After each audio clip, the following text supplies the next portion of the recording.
Halo teman-teman semua, selamat datang kembali di Satu Teduh Harian Menjadi Murid. Nah, kalau kita kemarin bahas bilangan 11 ayat 1-3, hari ini kita akan lanjutin ke ayat 4-23-nya nih teman-teman. Kita akan membahas tentang Tuhan berjanji memberi daging. Nah, seperti biasa aku akan bacain dulu bacaan firman Tuhan kita untuk hari ini ya teman-teman. Bilangan 11 ayat 4-23. Tuhan berjanji memberi daging. Orang-orang bajingan yang ada di antara mereka kemasukan nafsu rakus, dan orang Israel pun menangislah pula serta berkata, "Siapakah yang akan memberi kita makan daging? Kita teringat kepada ikan yang kita makan di Mesir dengan tidak bayar apa-apa, kepada mentimun dan semangka, bawang prei, bawang merah, dan bawang putih. Tetapi sekarang kita kurus kering, tidak ada sesuatu apapun, kecuali mana ini saja yang kita lihat. Adapun mana itu seperti ketumbar dan kelihatannya seperti damar bedolah. Bangsa itu berlari kian kemari untuk memungutnya, lalu menggilingnya dengan batu kilangan atau menumbuknya dalam lumpang. Mereka memasaknya dalam periuk dan membuatnya menjadi roti bundar. Rasanya seperti rasa panganan yang digoreng. Dan apabila embun turun di tempat perkemahan pada waktu malam, maka turunlah juga mana di situ." Ketika Musa mendengar bangsa itu, yaitu orang-orang dari setiap kaum, menangis di depan pintu kemahnya, bangkitlah murka Tuhan dengan sangat, dan hal itu dipandang jahat oleh Musa. Lalu berkatalah Musa kepada Tuhan, "Mengapa kau perlakukan hamba-Mu ini dengan buruk, dan mengapa aku tidak mendapat kasih karunia di mata-Mu, sehingga Engkau membebankan kepadaku tanggung jawab atas seluruh bangsa ini? Akukah yang mengandung seluruh bangsa ini, atau akukah yang melahirkannya, sehingga Engkau berkata kepadaku, pangkulah dia seperti pak mengasuh memangku anak yang menyusu, berjalan ke tanah yang Kau janjikan dengan bersumpah kepada nenek moyangnya? Dari manakah aku mengambil daging untuk diberikan kepada seluruh bangsa ini? Sebab mereka menangis kepadaku dengan berkata, berilah kami daging untuk dimakan. Aku seorang diri tidak dapat memikul tanggung jawab atas seluruh bangsa ini, sebab terlalu berat bagiku. Jika Engkau berlaku demikian kepadaku, sebaiknya Engkau membunuh aku saja. Jika aku mendapat kasih karunia di mata-Mu, supaya aku tidak harus melihat celakaku." Lalu berfirmanlah Tuhan kepada Musa, "Kumpulkanlah di hadapanku dari antara para tua-tua Israel 70 orang yang kau ketahui menjadi tua-tua bangsa dan pengatur pasukannya. Kemudian bawalah mereka ke kemah pertemuan supaya mereka berdiri di sana bersama-sama dengan engkau. Maka aku akan turun dan berbicara dengan engkau di sana. Lalu sebagian dari roh yang hinggap padamu itu akan kuambil dan kutaruh atas mereka. Maka mereka bersama-sama dengan engkau akan memikul tanggung jawab atas bangsa itu. Jadi tidak usah lagi engkau seorang diri memikulnya.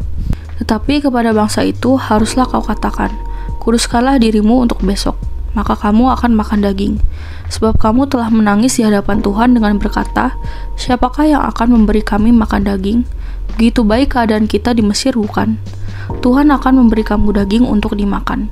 Bukan hanya 1 hari kamu akan memakannya, bukan 2 hari, bukan 5 hari, bukan 10 hari, bukan 20 hari, tetapi genap sebulan lamanya, sampai keluar dari dalam hidungmu dan sampai kamu muak, karena kamu telah menolak Tuhan yang ada di tengah-tengah kamu dan menangis di hadapannya dengan berkata, untuk apakah kita keluar dari Mesir?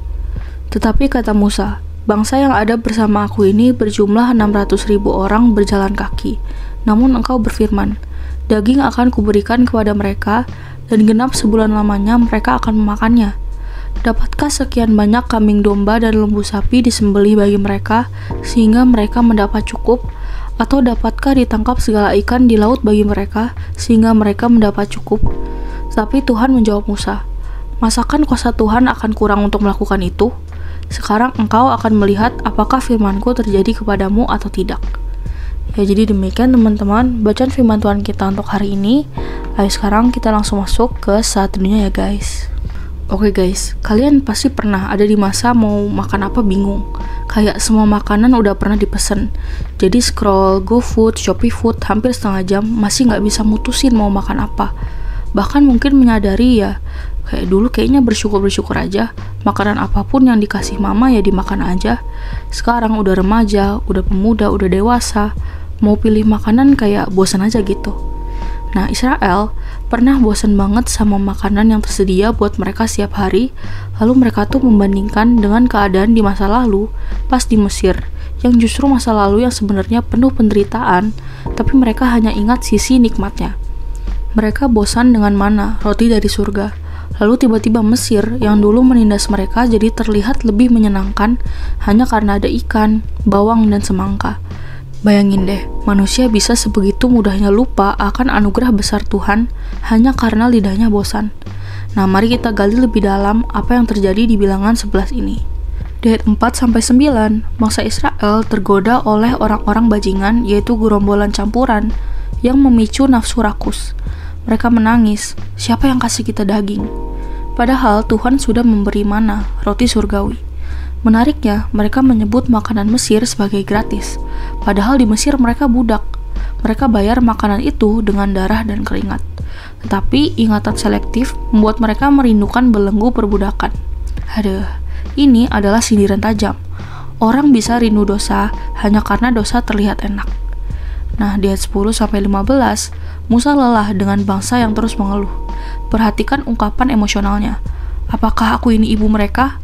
Bagaimana aku bisa kasih makan daging? Hingga ia berkata, lebih baik engkau bunuh aku saja. Betapa jujurnya Musa, seorang pemimpin besar, tetap manusia yang gak imun dari sisi emosi yang manusiawi. Nah, ini menggugah hati kita. Bahkan pemimpin rohani pun bisa kehabisan tenaga, bahkan sampai merasa ingin menyerah.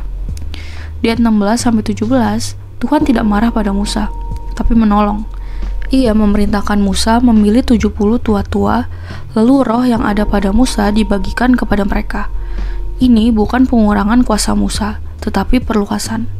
Gambaran ini indah, seperti lilin yang menyalakan lilin lain. Cahayanya tidak berkurang, malah makin terang. Tuhan peduli pada kelemahan pemimpinnya. Di ayat 18-23, namun untuk bangsa Israel, jawaban Tuhan keras. Mereka ingin daging, Tuhan kasih bukan sehari, bukan seminggu, tapi sebulan penuh sampai keluar dari hidungmu. Mengapa? Karena masalah sebenarnya bukan makanan, tapi hati yang menolak Tuhan. Mana adalah simbol perjanjian kasihnya. Menolak mana berarti menolak Tuhan sendiri. Musa bahkan ragu, bagaimana mungkin Tuhan bisa kasih makan sebanyak ini? Tapi Tuhan menegaskan, masakan kuasa Tuhan akan kurang? Itu adalah tantangan iman, baik bagi Musa maupun Israel. Kisah ini menunjuk pada Yesus Kristus. Mana adalah roti dari surga, lambang kasih pemeliharaan Allah. Tetapi bangsa Israel menolaknya. Demikian juga banyak orang menolak Yesus, roti hidup sejati. Mereka mencari daging dunia yang sementara, tapi mengabaikan makanan yang memberi hidup kekal. Namun di tengah keluhan, Tuhan tetap setia. Sama seperti roh yang dicurahkan kepada 70 tua-tua, demikian pula Roh Kudus dicurahkan kepada gereja di hari Pentakosta untuk menopang kita dalam kelemahan. Kristus adalah jawaban akhir bagi kelaparan jiwa kita. Ya, jadi demikian teman-teman renungan kita untuk hari ini. Sekarang aku mau ajak kalian untuk merefleksikan nih guys. Nah guys, kalau bangsa Israel bisa begitu gampang melupakan anugerah Tuhan karena bosan dengan makanan, bukankah kita juga sering begitu? Kita punya Kristus, kita punya janji Allah, tetapi kadang kita merasa hidup ini kayak kurang seru. Lalu melirik kembali ke Mesir kita, masa lalu, dosa atau cara lama yang seakan lebih nikmat. Padahal disitulah letak ujian iman kita. Apakah kita cukup dengan Allah dan janjinya? So guys, hari ini kita belajar. Situasi sulit bisa melemahkan umat maupun pemimpin. Israel juga lupa mereka sudah merdeka, lalu merindukan menu Mesir. Musa lupa Allah yang menyertai, lalu merasa terbeban sendirian. Kita juga sering begitu. Fokus pada kekurangan, lupa pada kehadiran Tuhan. Tenang, kabar baiknya, Allah tetap setia. Dia membagi rohnya, menopang Musa, dan menunjukkan kuasanya. Begitu juga dengan kita. Di saat kita letih, Roh Kudus menolong kita. Jadi, jangan biarkan masalah membuat kita meragukan penyertaan Tuhan. Ingat, Allah beserta kita dan itu cukup. Nah lalu, pertanyaan reflektif untuk hari ini ada 3 nih guys. Yang pertama, apa yang kamu pelajari tentang Allah dari kisah ini? Lalu yang kedua, apakah imanmu bahwa Allah berjalan bersamamu cukup untuk membuatmu menghadapi pergumulan hidupmu? Dan yang ketiga, bagian mana dari Mesir yang diam-diam masih kamu rindukan? Apakah kamu siap melepaskannya dan cukup dengan Kristus? Seperti biasa, teman-teman boleh jawab sendiri, atau kalau mau komen di bawah jawaban kalian juga boleh banget guys. Ya, jadi segitu aja sadar kita untuk hari ini. Sekarang aku mau pimpin kalian dalam doa penutup ya teman-teman. Teman-teman, mari kita berdoa. Tuhan, terima kasih karena Engkau Allah yang setia. Ampuni aku kalau sering merindukan Mesir hidupku dan lupa akan Kristus, roti hidup yang sejati. Tolong aku untuk percaya bahwa Engkau cukup. Memenuhi aku dengan roh-Mu agar aku kuat menghadapi pergumulan. Dalam nama Yesus, Sang Roti Hidup, aku berdoa. Amin. Tetap semangat guys, Tuhan Yesus beserta kita. Thank you for watching and see you in the next video. Bye-bye.